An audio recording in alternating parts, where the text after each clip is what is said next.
Do I have everybody's attention now? This is it, Josh! This is it!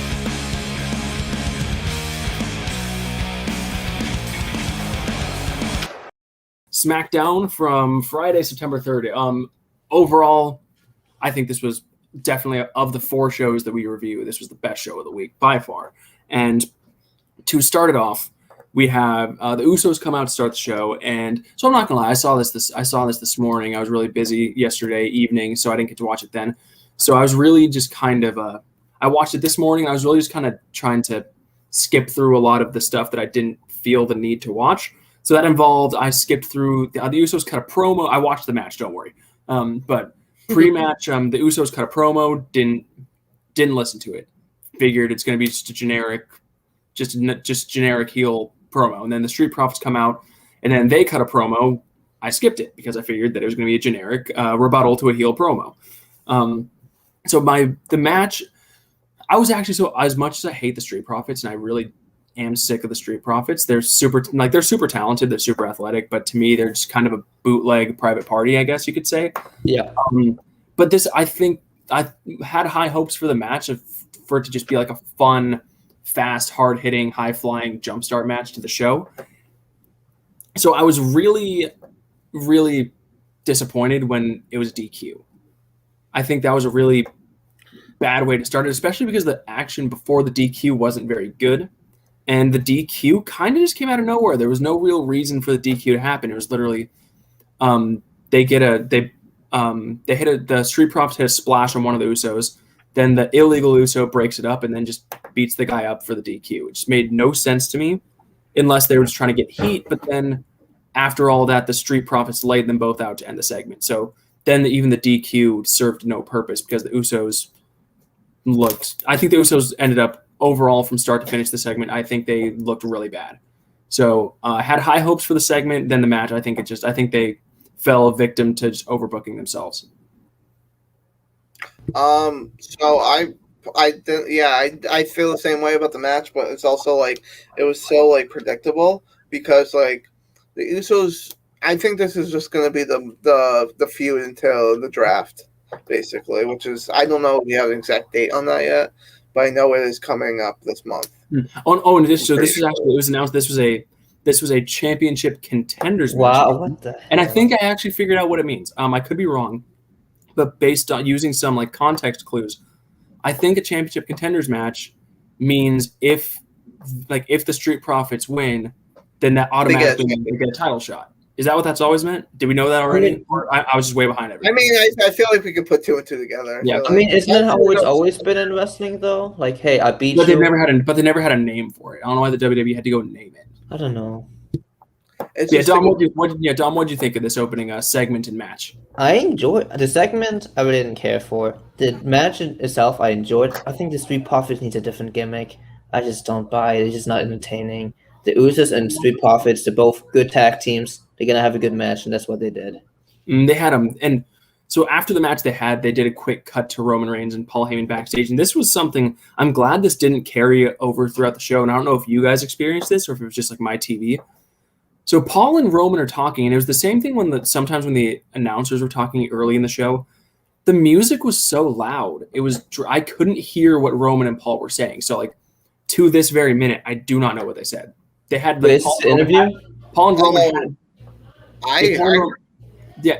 Post match, they cut like after the Usos get laid out, they cut backstage to Roman and Paul while the Street Profits music is still playing, and the Street Profits music was so loud I could not hear what Roman and Paul said. Oh, Roman tried bring me the cousins. Oh, is that all he said? Okay, yeah. Okay, then I guess it was just my TV then.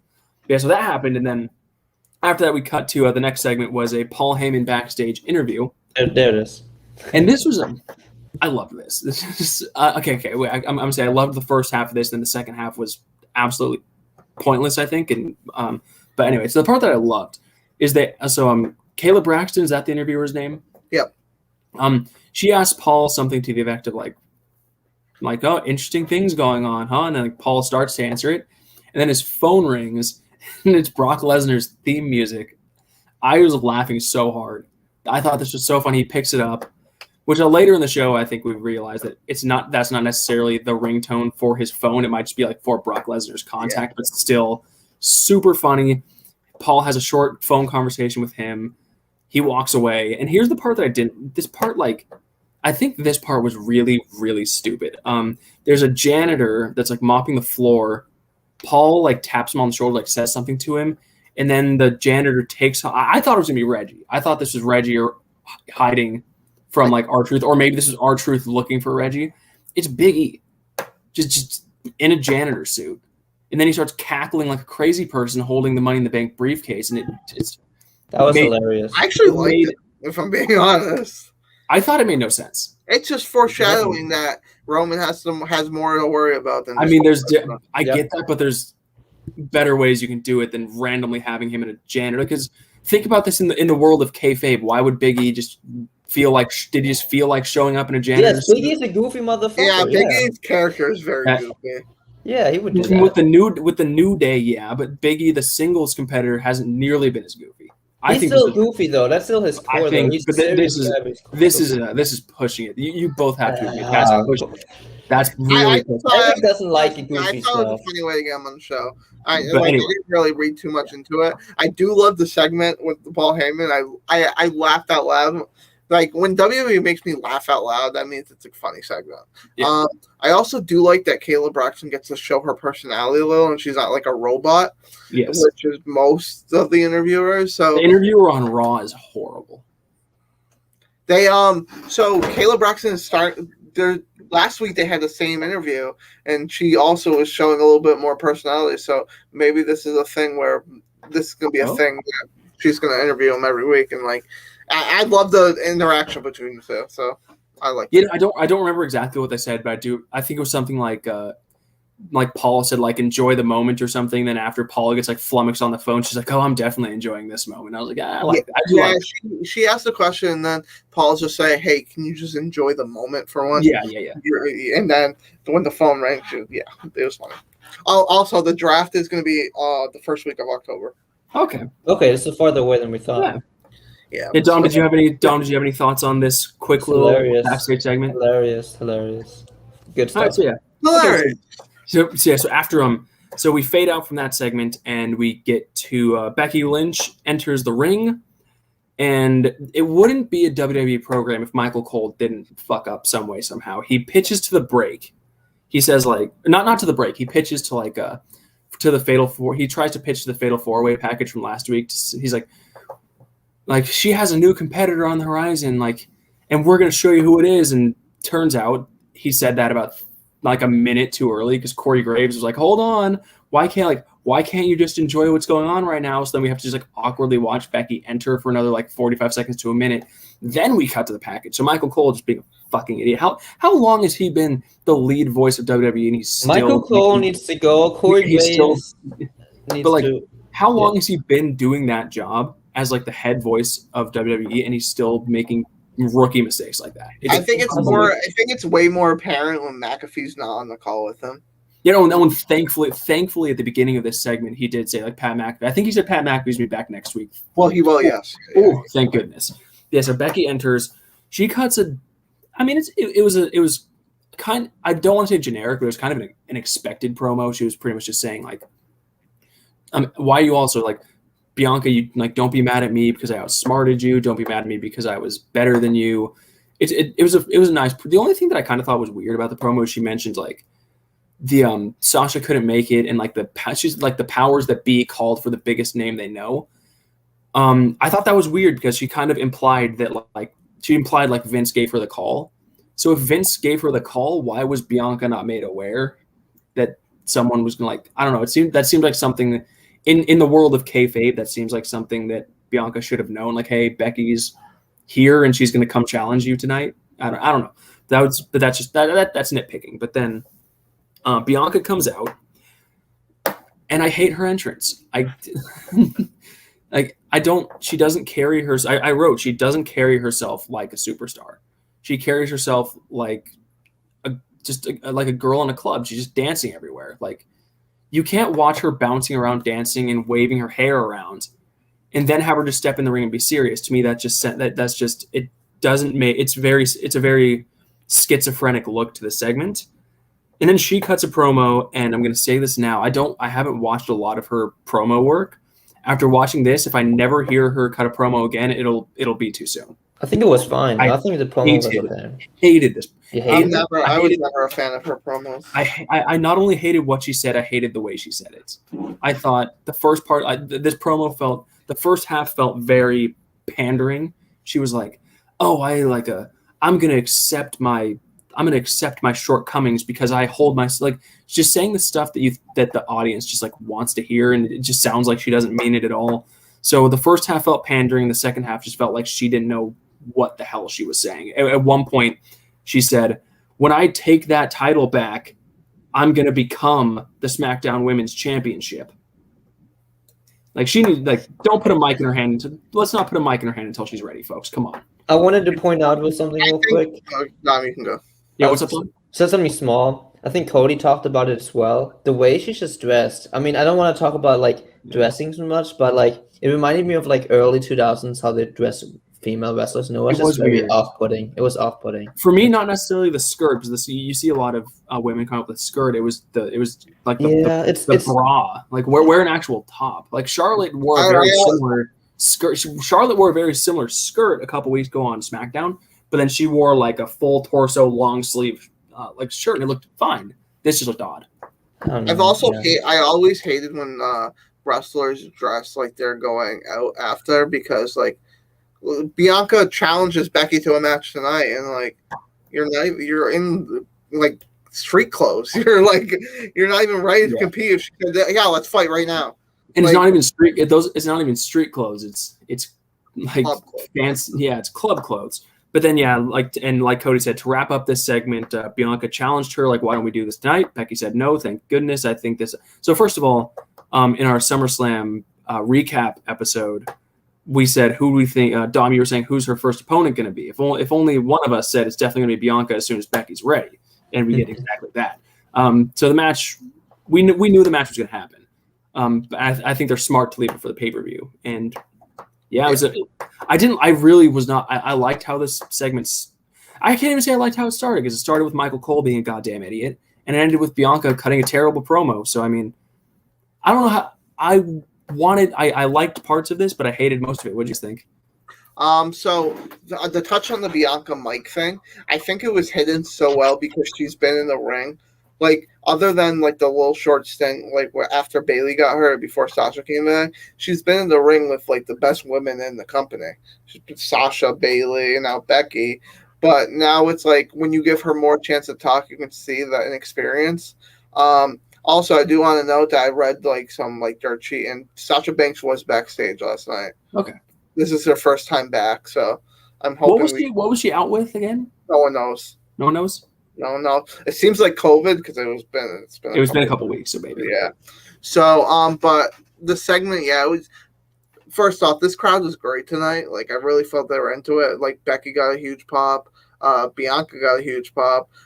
I don't know what they're doing with Becky's character right now, because like, you know why? I remember you said that last night. You said, "I don't know what Becky's character is." So I was actually, when she came out, I was going to really see if I can like figure it out. I think I might know why. It's because we don't know if she's a babyface or a heel right now. Yeah.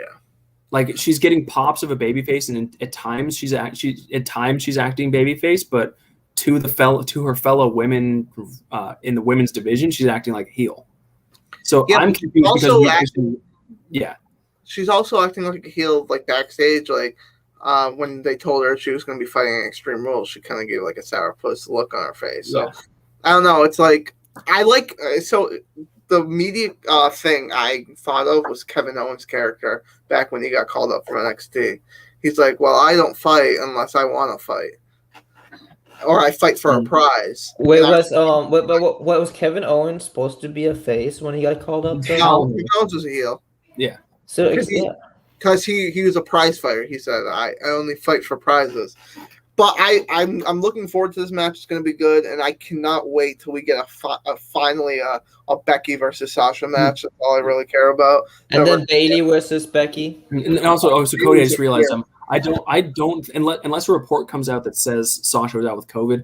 I actually don't think it can be COVID, because if she like tested positive, then Bianca would not have been at SummerSlam because they've been working Yeah, together, true. and that she'd be a lot of people probably wouldn't have been at SummerSlam because they're high risk close contacts, but yeah, but she was out with something. I'm very interested to know what it was if that becomes like public information. What'd you think? What'd you think, It had Dom? to be something personal, just because, like, you don't put your number. I would say, like, she's a top 5 star in the company. Maybe some people would say you don't take her out of SummerSlam unless it's like a big deal. I think this promo and this segment was just another way to carry the feud to next week. Yeah, I don't think it was like a big checkpoint where you reflect on the feud and be like, oh, remember this segment? It's nothing there. It was nothing special. It wasn't awful either. So all around, it was fine. Yeah. It was a good way to extend the feud without giving too much away by having them brawl. Yeah, exactly. I do like with big, and this is a title feud. It's a big feud. I like when big feuds. I like when it's leading to a pay-per-view and they can go a long time without actually like touching, and you actually let the anticipation kind of build. That's something AEW does a really bad job of, because AEW is all about action, action, action. So like their big title feuds are very like top heavy, and then the closer you get to the pay-per-view, the steam just kind of gets let off it because you've seen all the big moves. That's so true, I like that's true. Yeah, so I like this. I like, even though it wasn't my favorite like promo segment, I do like that they haven't really touched yet. So that's good. They do have a contract signing next week. They do, but yeah, Let's see if that's gonna- we're not at that point in the show yet. We know how contract. Well, I mean, we can talk about it, but we know how contract extensions, signings usually go. Yeah. So the next thing that happened, we did have a one-on-one match come up here. Right before it, we had Dolph Ziggler and Bobby Roode. I guess they're calling it Robert Roode now, walking backstage, and Dolph kind of shoos Bobby Roode away. Let's keep going so he can talk to Tony Storm. They had a quick little back and forth, and I wrote, "Oh, please God, not another romance storyline, and especially not one with Dolph." Because first of all, Dolph's way too good for that. Second of all, that would be, I think, the third, the dirty talk to Tony Storm. That'd be the third romance angle that Dolph's been in the last like 5 years. He did the thing with Lana. He had Summer Rae, and now you're gonna do Tony Storm. I don't know. So I wasn't a huge fan of this. Was this Tony Storm's like main roster television debut? No, she had a match a couple weeks ago. Oh, she did. Okay, good. I was gonna say this is not. I was gonna say that She was Juice Robinson is fuming right now. He's like, "What the hell are they doing with I'm sure he's not that mad. I'm sure. Yeah. So, but to go into specifics, what they said, Dolph said like, so she at some point peppered in like, "You look great," and then he was like, "Oh, I have a match. You should watch my match." And she was like, "Oh, I'm rooting for Rick Boogs actually," and that leads us to Rick Boogs versus Dolph Ziggler. And here's something that's very interesting to me. Does Boogs not have his own entrance? No, I don't. Because he not only entered to Shinsuke's music, he just like it was literally Shinsuke Nakamura's entrance with like Nakamura doing his walk and doing his like thing with his hands, and Boogs just kind of walking with him. Is that Boogs' and I don't know. That was weird. Yeah. I mean, when you have a chance to go into Nakamura's theme song, you do it. I mean, I would take it too. Yeah, I don't blame him. It was just weird that it was Boogs' match, but Nakamura's entrance. But yeah, anyway, we're nitpicking again. Yeah. Oh man. First of all, why did this match even happen? This was so random. And second of all, they fucking up my man Dolph Ziggler. That guy, let me tell you, that guy is so fucking good. That guy is if we're just talking work, not how they're presented, if we're talking just work, the fundamentals of being a wrestler, that dude's top 5 in the company, if not the world. That dude, I can see that. That dude's so good. Not even talking about his selling. He might be the best seller in the world, but I'm talking about like work, timing, making your shit make sense, and laying out a good match. That dude's so fucking good. He deserves so much better. I didn't time this, but it had to have been less than 3 minutes getting squashed by Rick Boogs, a literal non-entity as far as an in-ring competitor is concerned. This was disgusting.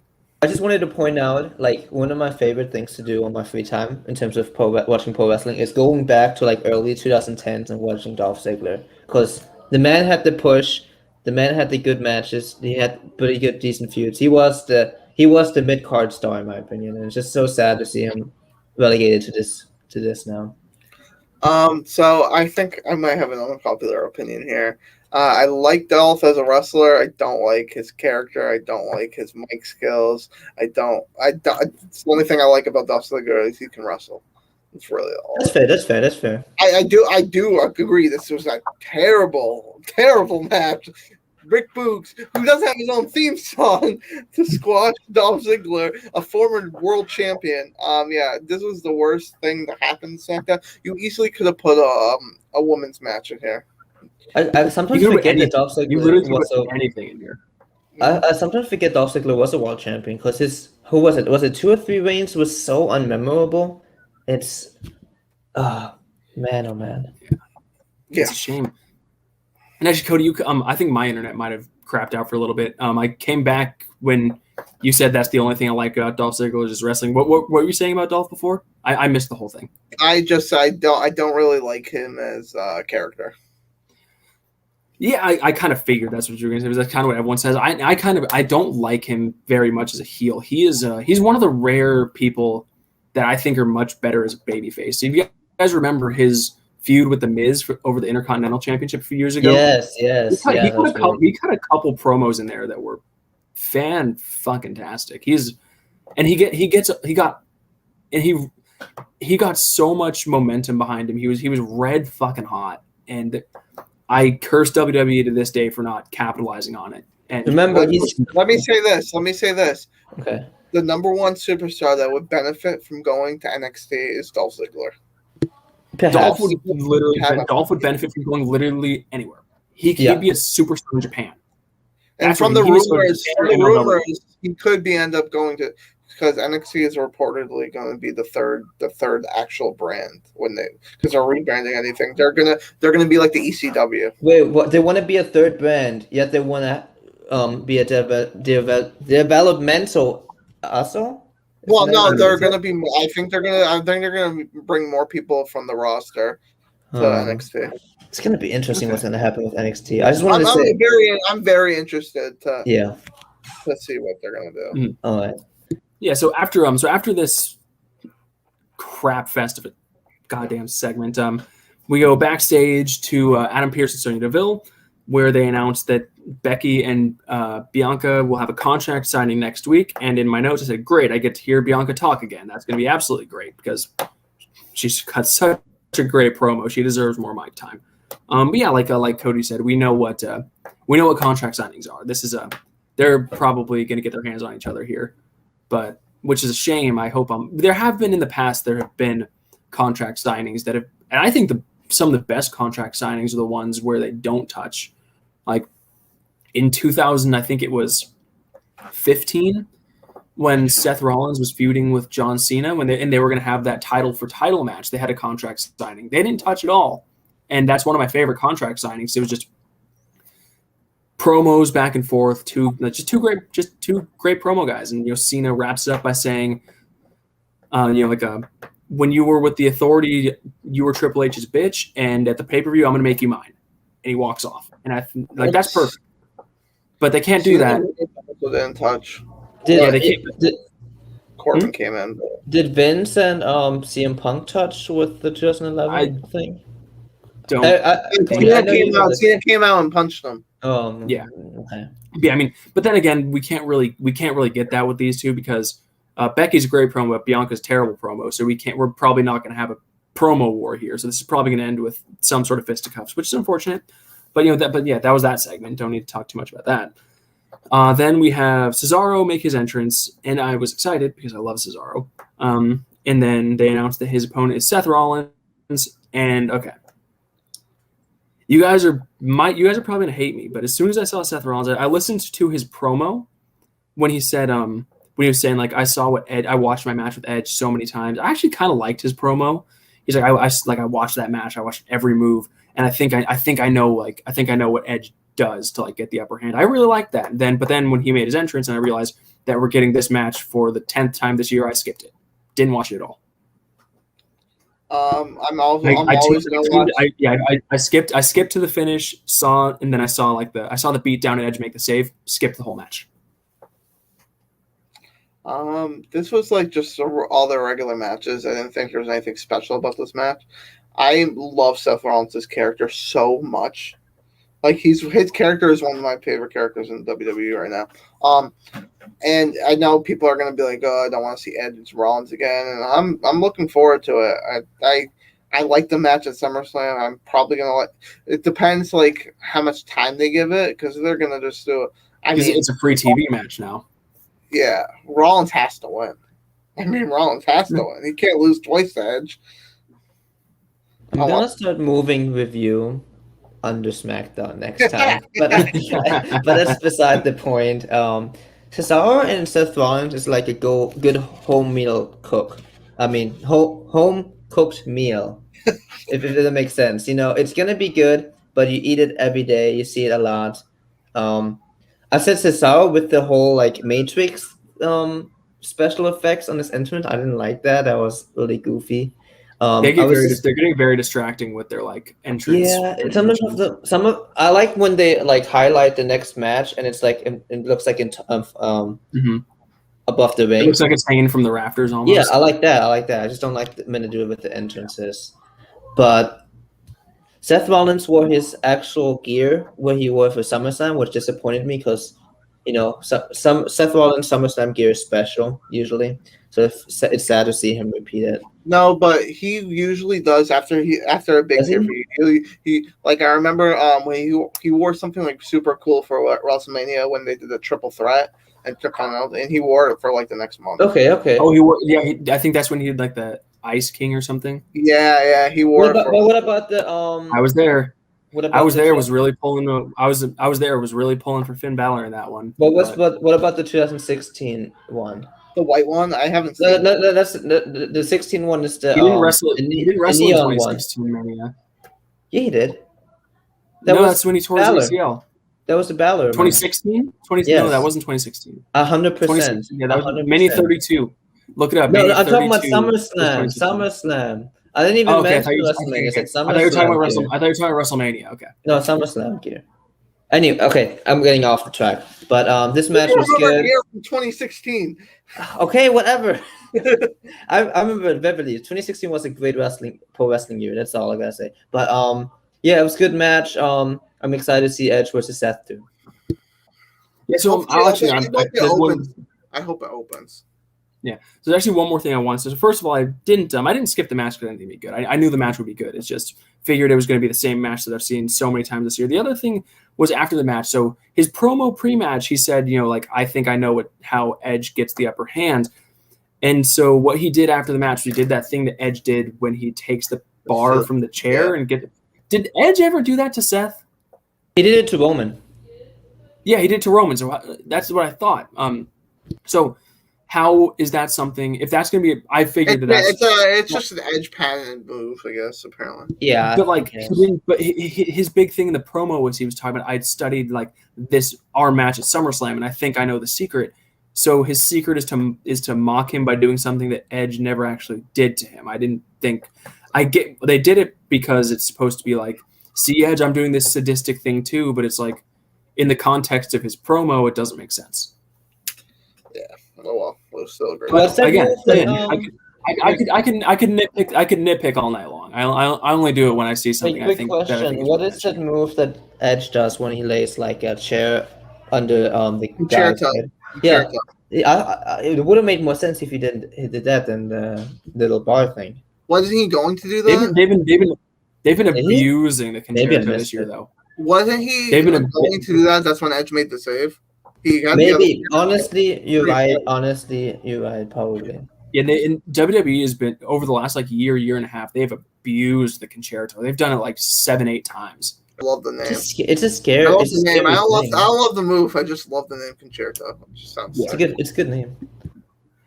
Yeah, but anyway, so after that segment, we cut to a backstage segment with Roman Reigns and Paul Heyman, and so Paul's just kind of saying like, "Oh, we're in trouble," and they just kind of go back and forth for a second. Then so we get to the point of the segment, which was Paul's like, Brock is going to be at SmackDown next week, and oh my god, I'm pumped for that. I can't wait to see Brock back on SmackDown.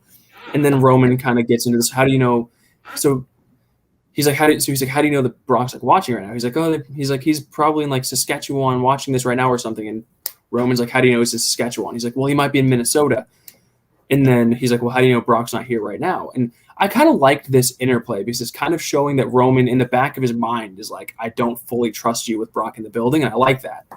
And then like Roman, he does the, I can't do it. But you know how he had at the end of this when he's like, how do you know Brock's not in the building right now? And Paul's like, what? He does that face and his lip like twitches. I can't do it. But that his facial expressions are so I just wrote Roman is so fucking good. Everything he is. He just does all the little things to the point where I feel like I need to mention a twitch he does with his lip. It's so good. I literally love everything Roman's doing. I just wanted to mention, like, during the main event, I was like, Roman is the best wrestler right now. My family looked at me crazy. I'm like, are you serious? Like, have you not been watching wrestling? Like, all right, we'll talk about the main event when we get to the okay, but Roman is so good. Yeah, that's the main event. I'm also curious, what does Saskatchewan have to do with Brock Lesnar? He lives there, I guess. I thought it was from Minnesota. But he lives. I think he lives there because he has a big farm there. I don't know. He's a farm guy. That's literally the first thing that came to my mind. I'm like, I didn't see Canada. From Saskatchewan. But then I actually forgot about the segment until I was like, what segment is he? And I'm like, oh yeah, because Roman Reigns was kind of doubting that Paul Heyman was telling him the truth. Did you say Roman Reigns? I said Roman. I was saying Brock Lesnar, and I said Roman Reigns. That's how Matt Riddle would say Roman Reigns. Whoa! But it was also like more like Roman he's like, how do you know he's in Saskatchewan? And Paul like freaked out. I mean, he could be in Minnesota. I don't know. So that definitely I'm very intrigued on what's going to happen next week. Yeah. And I'm very intrigued to hear Brock on the mic. Ooh. That's never Brock on the mic for a full promo. Brock on the mic's never been. It's never been a great thing. I don't think Brock's terrible on the mic. It's just his voice. It's just his voice. Brock Lesnar has great character work. Like I watched back some of his. I think he's scared. He's probably not going to say much. He's going to be Yeah. like City he honestly might not. Honestly, I wouldn't be surprised if he doesn't even say anything. This might just be like a close the show like stare down type of deal. Maybe. But anyway. Or I would love if they actually. Well, so Brock and Roman are probably not going to be fighting Extreme Rules. I wouldn't think. No, we actually. I actually read a rumor, and I'll get to the rumor at the end of the show. But so after that was a really quick little segment, but it was good, so it was worth mentioning. We cut to a Rolls Royce pulling up backstage. We don't see who's in it, but we all know who's in it. I actually didn't know who was in it at first, and then I heard the music. And then oh, okay. So Baron Corbin comes out and he says, and I wrote Baron Corbin rolls up in a Rolls Royce. I can't wait to see how this goes wrong because he's going to lose the money somehow, and I think I figured it out. By the way, I think I figured out what's going to happen. But so he makes his entry. He enters the building, and then Kevin Owens makes his entrance. We have the KO show. I told you guys last with Moist TV, I'm not a fan of all of these interview shows, but I was going to watch it anyway and then they dropped the bomb on me that Baron Corbin's new ring name is Happy Corbin, and I think that's so. Some people get it. I'm not going to rag on it too much because I understand that there a lot of people are going to get a kick out of that. I just think it's a little overly silly to just call him Happy Corbin because it's not like when he was sad they were calling him Sad Corbin. So he's Happy Corbin. Yeah, but he was. They didn't call him anything. I'm not going to rag on it too much. My thing's just I think that's a little they weren't calling him Sad Corbin when he was sad. They didn't call him anything. Dom, I'm not. I said I'm not going to rag on yourself. But anyway, so we cut to break. We come back from break, and Edge challenges Seth next week, and I thought that was kind of weird. I don't like how they do that. How they go to break saying one thing's coming up, and then when they come back, it's something completely different. Even though they got right back to the KO show, I think you can format the show a little bit more fluidly than that. But yeah, so the special guest is Happy Corbin. I love the Happy gimmick. I really do. The only thing is, he seems very uncomfortable pretending to be super happy. No, I'm not. Really? What? I'm not going to say, okay, I shouldn't say uncomfortable. he's clear. I think it's very, very obvious that he is acting. Now, I'm not saying that he's like secretly really sad, but I'm saying that he's very clearly acting. I get that. Yeah, he's very clearly acting super happy. So it looks to me, it looks kind of awkward. It's funny. I know.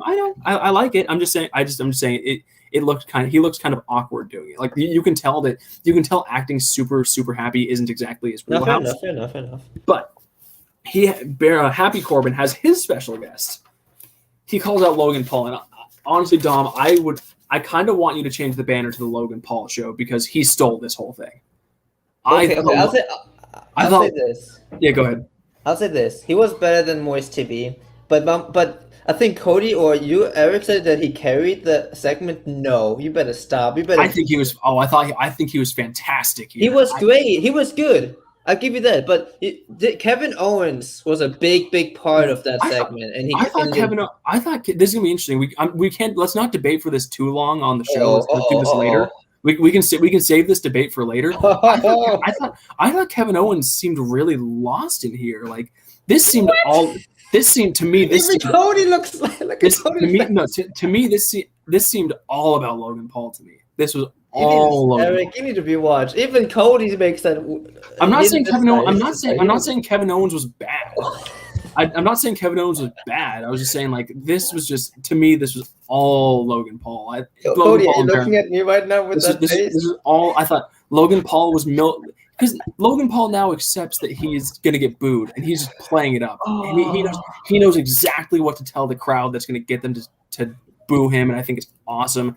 Him and Corbin playing off each other was great. I just think even though Kevin Owens he delivered he's a great promo. He said great things and he delivered them really well.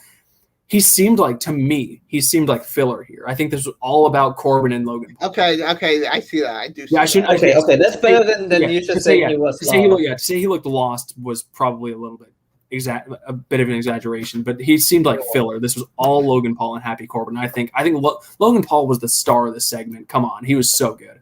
Okay, especially I loved him just casually pulling out like $1,000 and just being like, "Here's $100, Kevin." It's like Mr. Beast. Come on. Okay, so I love this segment so freaking much. I truly believe Logan Paul is better than CM Punk on the mic. Oh, what? I'm about to. Can I kick you? I'm just kidding. I'm kind of mad that the SmackDown review is covering Dom's face because I really wanted to see that. Next week, you better have some hot takes because that review is going down. Oh, So I think this is WWE's fault. I don't think they gave him Logan. They probably were like, Logan, they're gonna all cheer you. Oh, 100%. I think they set him up to fail at Moist TV. Like really, like Logan doesn't really know how the universe works. So when they're like, Logan, just play the douchebag. So basically, be yourself. Just be yourself. Be yourself, and you'll be fine. So I think my favorite friendship of all time is Happy Corbin and Logan Paul. Just like giving knuckles to each other. They're like, I'm gonna give that time, but I still think Kevin Owens and Chris Jericho is the best friendship. Okay. What about Sammy and Kevin? But I'm gonna give that time. I'll give that time. All right, can I finish my take before you guys? Kevin just epic with everyone. But no, I do love where Logan's obviously he knows he's gonna get heat when he mentions Jake's name, and then especially mentioning him in the context of the Woodley fight. Yeah, and then Happy Corbin, I won a lot of money in that fight. I loved it so much. I feel like Kevin Owens is a great just shut up, just shut up. I don't want to hear you. So I do think Kevin Owens deserves better than being in this feud because it's lame. But at the same time, I loved it. So that's it. I think Kevin Owens is a great way to I think the Kevin Owens show is really good because he does elevate people with the promo. He doesn't make it all about himself. It actually felt like about the guests, which was Jake Paul and Happy Corbin. Logan Paul. I feel like the Paul. Okay. He's the right Paul brother. I don't really care that they both do the same thing. It's not he's better than CM Punk. I forgot to mention. So before he called out Logan Paul, Corbin said because I guess in a previous SmackDown, Kevin Owens like gave him $100, and he said like I'd had. So this is where when I said I think I know how Baron Corbin's going to lose the money. He said I'd give you your money, but I left my wallet in the Rolls Royce. And remember at the beginning of the segment, didn't he give his keys to Kayla Braxton? She did not steal that car. I'm not. I think somebody. I'm not saying Kayla Braxton did, but I think somebody. I think there's a reason. Like he left the wallet in the Rolls Royce. He doesn't have the keys to the Rolls Royce. I could see the keys. I'm gonna be honest. Hands. I think you're thinking of it. Wait, I think this is going to be a thing for a little while, so I don't see it. I don't Dirty Dog steal the car, if anyone. Yeah, like I don't think this is necessarily going to happen like next week, but I think they're playing. I don't know. We know he's going to lose the money somehow. What I really hope is that they show Happy Corbin driving to work one day, and Reggie and R-Truth are in the back of the car fighting for the 21st championship. Oh man, that'd be good. But anyways, yeah, Moist TV, not Moist TV, the Kevin Owens show, flipping fantastic.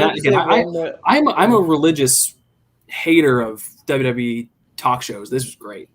I wanted to say I've never seen a KO show I didn't like. That's true. I wanted to say one more thing with the Baron Corbin thing. Happy Corbin. Why is I want to get Cameron Grimes in that feud, Teddy DiBiase, LA Knight, like they just got out of that though. They just got out of that. I would like this. But it would be nice to see like more money hungry people and acting with Corbin like they did at NXT. I think that'd be interesting. But that's just a little thought out there. Yeah. So anyway, we have the next match coming up. It was Sami Zayn versus Dominic Mysterio. I love Sami Zayn. I was not excited for this because I can't stand Dominic Mysterio in the ring. My first thing was if Dominic Mysterio wins, I'm turning off the show. I would have lived. I just want to make that joke. I'll change it back. Yeah. So the match starts and I don't really. I watched the whole thing. I don't exactly remember the lead up to the finish. I know that it was mostly back and forth, and Dominic actually. For himself, I don't remember any egregious botches on his part. There was one. The only thing I remember was there was one part where Dominic was on his back and Sami Zayn was like holding his arm, and it looked like they were trying to set up for Dom to kip up, and it looked like they tried it like 2 or 3 times and Dominic just couldn't do it. So then Sami Zayn just kind of awkwardly pulled him up to his feet. So that's kind of like that's nothing about him being like a bad wrestler. That's just like an athleticism thing. So I'm not going to knock him for that. But the finish, this is a less than 5-minute match. It shocked me, but I liked it. I did like the finish. Sammy goes out as if he's going to just like take the DQ 10 count loss. And Ray kind of runs in and says, no, you get back in the ring. And does Dominic throw him in the ring? Something happened. They both get back in the ring. And then Dominic immediately gets hit with the haluva kick 1, 2, 3. Mysterio came out, right? Ray came out. Ray came out. But yeah, I don't really know. Like, it came out of nowhere. I like how it happened in that they're planting the seed that like Ray cost him the match, but I don't think it makes very much sense. Because if you're Dominic, what's the gripe against Ray after this? How did he cost you the match? Because they have an ongoing thing. I'm pretty sure. I'm not sure if it was. I think it was this week or last week. They had a segment back. He's like, "I got this. I don't need your help." So, but he wasn't. But for this, it's not like he didn't want him to go out there. I guess. Yeah, like I guess the gripe is you should have let me win by count out, but that's not a very babyface move to yell at somebody for not letting. I think you it's win not. He doesn't want to lose. It's very heel. It's very heel to be angry that you didn't get a win by count. He just doesn't want Mysterio there. I feel like he feels like he's a bad. I get that. Yeah. It was weird to me. I also if you guys watched the match back, I'm pretty sure like Dominic Mysterio like moved his head for the haluva kick. So they did a really quick camera cut when I think that was a big botch, but. Anything with Sami Zayn on my TV, I'll watch. He's my second favorite wrestler on SmackDown. I love Sami Zayn so goddamn much. He needs to be treated better. I think he needs to turn face. I'm gonna be honest. I mean, like, what's he doing if he's gonna stay heel, I I like him as a heel, but I think he needs a different heel like character. I don't like this character. He just needs a feud. I like this character. But there's nobody. Who's he gonna feud with? Nakamura. We've already seen that like 100 times. Him and Happy Corbin would be fun. He could stay heel and go to Raw. Yeah. Well. Face in a long time. Yeah. I also have a dream match for me is Sami Zayn versus Edge. That would be such a good match. But yeah, I love Sami. I did like the finish. I probably wouldn't have joined this review if Sami Zayn. So I'm disappointed he didn't dance over him like he did last week. that's why I want face Sami Zayn, so when his music cut, he can start dancing to it. Because his music is one of the best in the business. It's good. It's great. Yeah. Yeah, Dom, do you have any thoughts on it? I enjoyed the match. I enjoy Sammy. Like Cody said, anytime Sammy's around, I'm happy. I'm a happy Dom. Roman Reigns actually gave Sami a rub in an interview. He said, anytime you can get Sami Zayn on your television more, you should do it. That's true. So awesome. Yeah, so we did the next thing was the main event, but right before the main event, we had a really quick, and I'm bringing this up because I know we all love Naomi a lot, and we had a really quick backstage segment where pretty much Sonya Deville, Naomi's like, hey, I talked to you last week about a match, and then Naomi's like, oh, okay, ask me next week, and that was it. It's obviously hinting at the heel turn. The heel turn's coming. Oh, yeah. That was everyone's everyone's hotly asked for and just hotly anticipated Naomi of the week. Everyone loves them some Naomi, right? She's not the most boring, most ridiculous. Dom likes her. Dom does like her. Naomi, I think she's great in the ring. She's great in the ring, but I like the gimmick. I think the feel of the glow gimmick is stupid. Her entrance is dumb. It's another one like Bianca Belair's entrance. She just dances. Like it's not a wrestling entrance. But it's a club thing. I don't understand why they moved her. If I'm being honest, there's no women on Raw. But they're gonna move it. I'm guessing with the Bloodline thing, isn't it? Yeah, but like I get that point. But like, why do you really need a woman in the Bloodline? Because she's been related to them. That's why. It's not that it's a woman. It's just marriage. By the way, they're not just going to take. They're not going to take their whole family. I mean, yes, they are. I mean, didn't they sign another Uso this week? To NXT. But he's not coming up to the main. Yeah, but Sifa's not coming up to the main roster in the next 3 years. The Usos and Roman's going to be there, though. But like, no, I just don't like the women's division is so dry. I have to watch Nia Jax on my television on Raw. Like anything, Naomi. Like how many? Like probably every top woman wrestler is on SmackDown besides Charlotte Flair. Speaking of Nia Jax, I forgot to mention a lot earlier in the show. Actually, during when they came back from break on the Becky Lynch promo segment with Bianca Belair, we got an announcement that this week on Raw, we're going to have a tag team turmoil match for the number one contenders, a 7-way tag team turmoil match. But additionally, we're going to get the rematch that everyone's been asking for, Nia Jax versus Charlotte Flair for the title. I'm going to do something on Wednesday's show. When we talk about Nia Jax, I am going to turn my chair, and then once we're finished talking about Nia Jax, I'll turn it back. And protest. I'm a protest against Nia Jax because she is literally the worst wrestler I've ever seen. We should not talk about it then.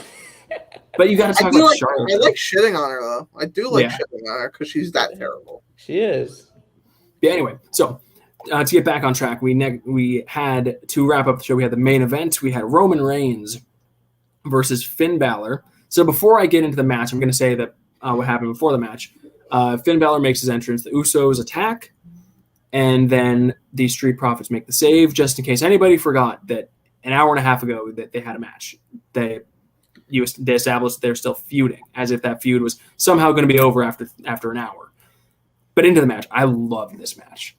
Like the match itself, like if we're talking about like just like quality, it definitely wasn't their best work as far as in ring, but for what they needed to accomplish, I think they like.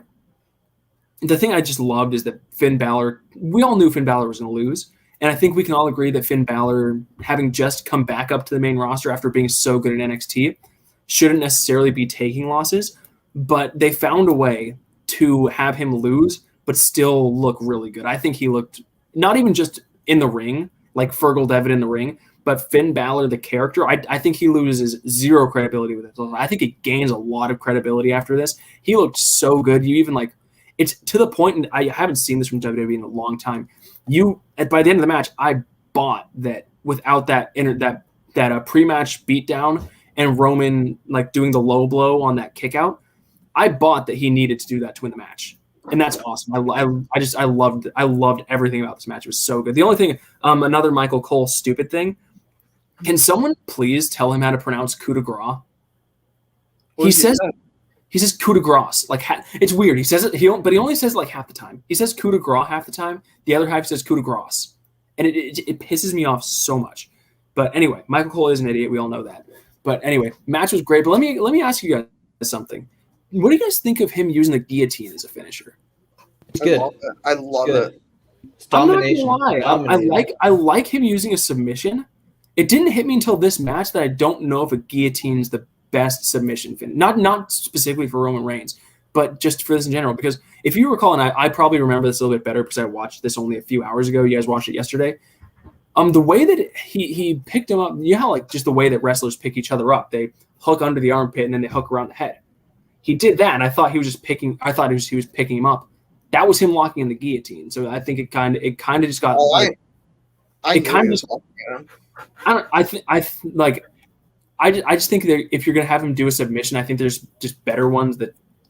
I don't know. I wouldn't pick the guillotine. I think, and unless he actually like grapevines and is doing like a hanging guillotine, I think it looks too much like just a standing, just standard standing chain wrestling thing. So I'll say that like I like the guillotine more because I know the last couple matches at least Roman Reigns would always like throw like just nasty punches to his opponent, like 3 or 4 punches, then lock it in. So that's how I knew he was doing it. Also, I can't discredit him for the submission just because I seen Karrion Kross putting the cross jacket. Literally the worst submission of all time. So I love this match so much.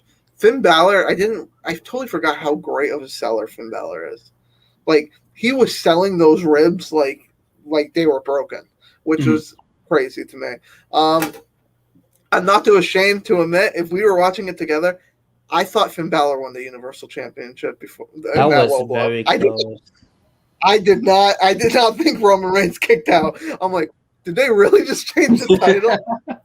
then they're like 2. I'm like, oh my god. I was like, oh my god, did he actually win? But that spot, I love that spot, that low blow. Like it's great. It's fantastic. When have we ever seen that in wrestling? I have never seen that. Roman's done it before. He did it. Has he? He did it at the very beginning of this run when he feuded with Jey Uso. He did it. Yeah, that's true.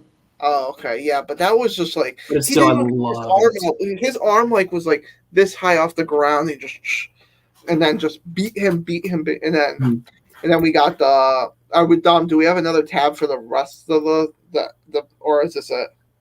Oh, I'll get to it. I'll add it. Well, I want to talk about it, but I don't know. Yeah, I'll add it. So I didn't realize once. I thought that was like a technical thing when the lights went red. A 30 second, but then like I watched it back, I'm like, oh, that's the demon. Yeah. If you listen back, there's a little music too. So like, I'm very excited for this. Here's my only thing. So I mentioned there was a rumor around Extreme Rules, and I read this today, and the rumor is Roman Reigns versus the Demon Finn Balor for the championship at Extreme Rules. I don't like that. The match will be good, but the Demon is one of the most protected characters in WWE. He's the Demon King took 1 pinfall in NXT, but the Demon King has not been beaten on the main roster. Didn't AJ Styles beat him? Didn't AJ Styles beat him? Not the Demon. I'm pretty sure he was a demon. He was dressed in paint. No. Finn Balor won that match. You mean the one where AJ like did double duty? Oh, he did? Yeah, I'm pretty sure the Demon has not lost a match. And I get it. Like, I'm not saying beat Roman Reigns, and I understand that Roman Reigns is the person that would beat the Demon. But I think you need to kind of reestablish the Demon because it's been so long since we've seen him as the Demon. 2 years, I think. 2 years the last time. Yeah, so I think if you're going to unleash the Demon and have him lose, I think you need to reestablish the Demon as being a world beater first before you just go out and beat him when we haven't seen him in over 2 years. But that's just me. It's gonna be like the match will be good. I know the match will be good. I wouldn't beat the Demon his first time back. So here's the tease for it. Those were the red lights. I want to get my thoughts out the way for the Roman for the match real quick. This might be my match of the year so far. I don't know yet. I'm not sure. Well, it's up there. It's top 5. Like, this match, I enjoyed so much. I was watching with my family. My family was into it. Like, it was just so much fun. The thing about wrestling, when a match or a feud, you want, one person's gonna lose. One person's gonna get pinned. Usually, a lot of times, the momentum stops for that one person. That didn't feel like it with Finn Balor. I felt like he gained momentum with that. And if you can do that in wrestling, that's very, very good. The match, I had no complaints. I think it told a great story. I mean, this definitely maybe my favorite match on free TV at least. I don't know about pay-per-view because I forget that Jay White and who was it? Kota Ibushi was early this year. And we also had Walter versus Ilya Dragunov a couple of weeks ago. Twice. That's true. Their match at TakeOver 36 was. Yeah, that's my match of the year right now. That's mine too. That's mine too. Right, that's mine too. I'm gonna rewatch it. I just like both are good. There's a lot of good matches, but I think you really. I mean, you already saw it, but I think you really like. This is a match that I definitely think is a match you'd love because you love like Japanese strong style, and this was just strike. What, this one or the other one? Walter versus Ilya Dragunov. Yeah, it's also I do like it because my favorite match is Okada versus Shibata. I already said that. Yeah.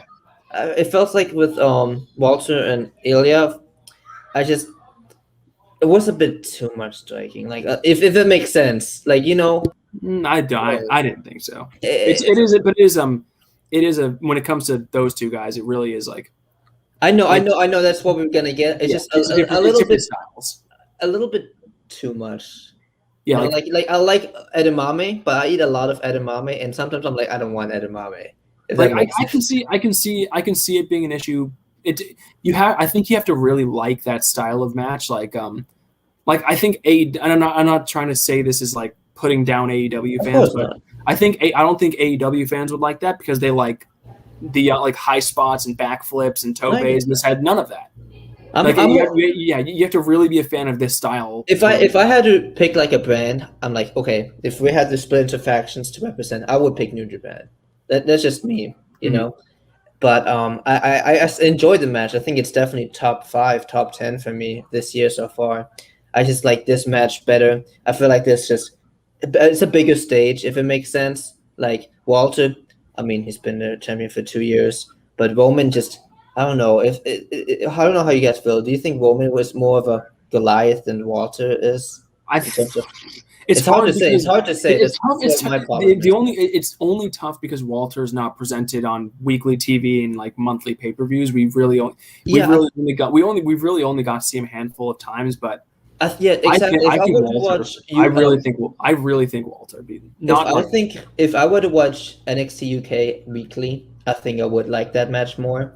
I think because Walter held the championship. Exactly, I know for almost 900 days. I think as the match itself, maybe it's better Walter versus Ilya, but for me, like you have to know the context about it. Like you can't when I introduced to Cody like some of New Japan, like he might like the match, but he doesn't know the context behind it, so he might not enjoy it. Well, it's more like Dom. You like high spots. You're okay. No, I'm just saying you're a big high. I'm like a big story guy. Like if I can't, I like story too. I'm not a big.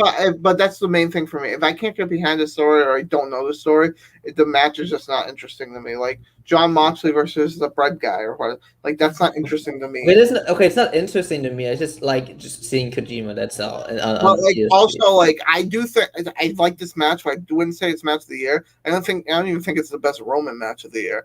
I think Roman versus Daniel Bryan on SmackDown was the better. I need to watch that too. There's a lot of stuff.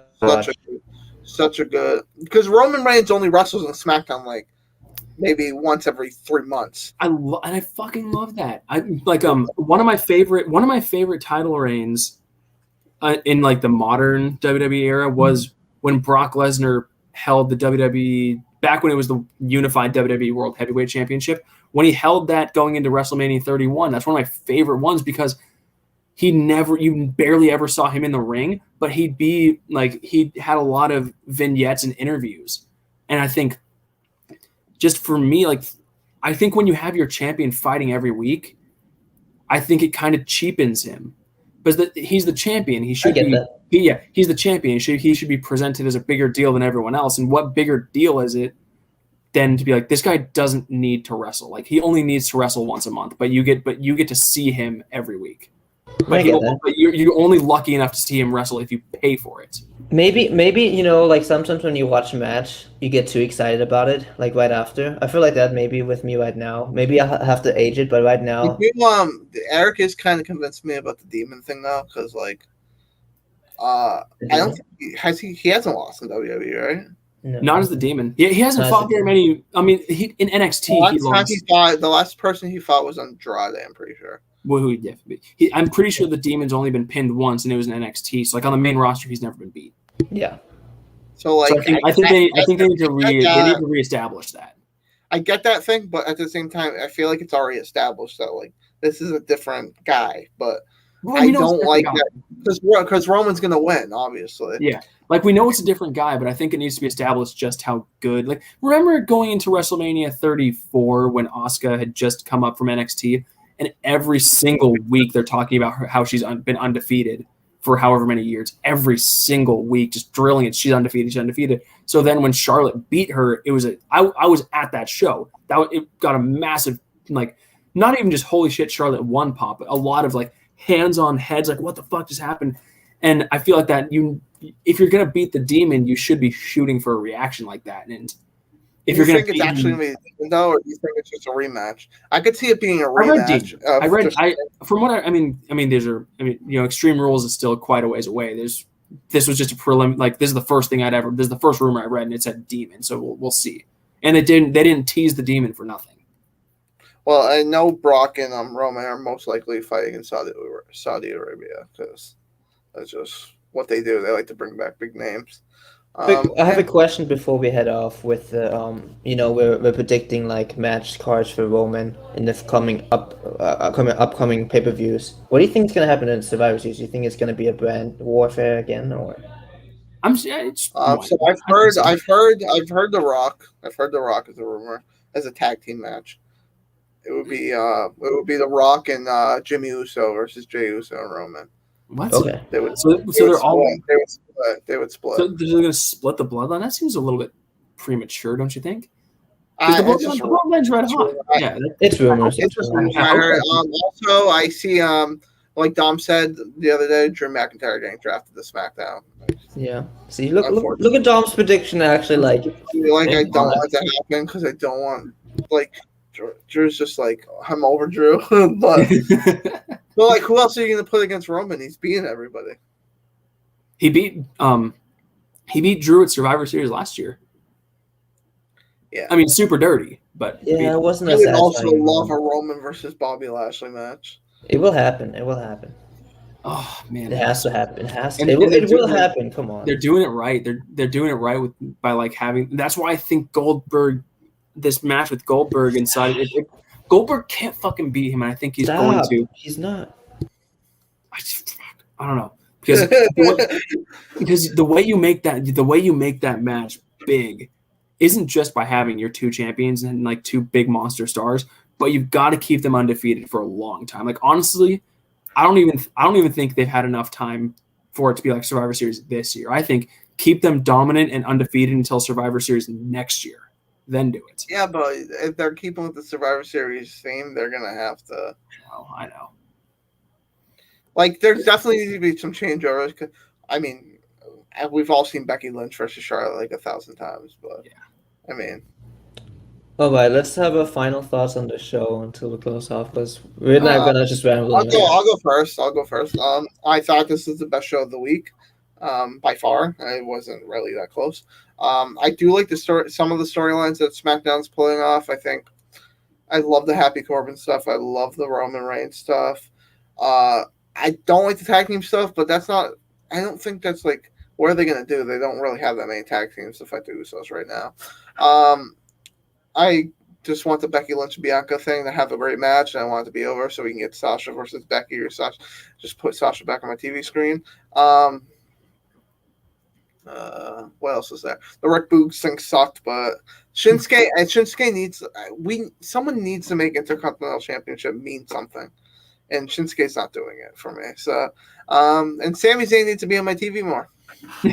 Sami Zayn for Intercontinental Championship. He's already been in it. He's not been in a few with if he's gonna win the Intercontinental Championship, it needs to be a different character, it needs to be a different person. What happened with Apollo Crews? Who cares? I'm glad he's off the TV. Who cares? That's what anyways, my final thoughts. I enjoyed this a lot. I had a great time yesterday. AEW kind of fell asleep afterwards, but that's just a testament of SmackDown. Great show, best show of the week, best show of the month, which doesn't say much because it's the beginning. This is the first show of the month. Well, it's not the first. It's better than the CM Punk Return Rampage episode. That was last month. It's better than we said best show of the week. We said best of show of the week, best show of the month. The month just started. That's all I'm gonna say. Okay. I like this show. I'm excited to see what happens next week.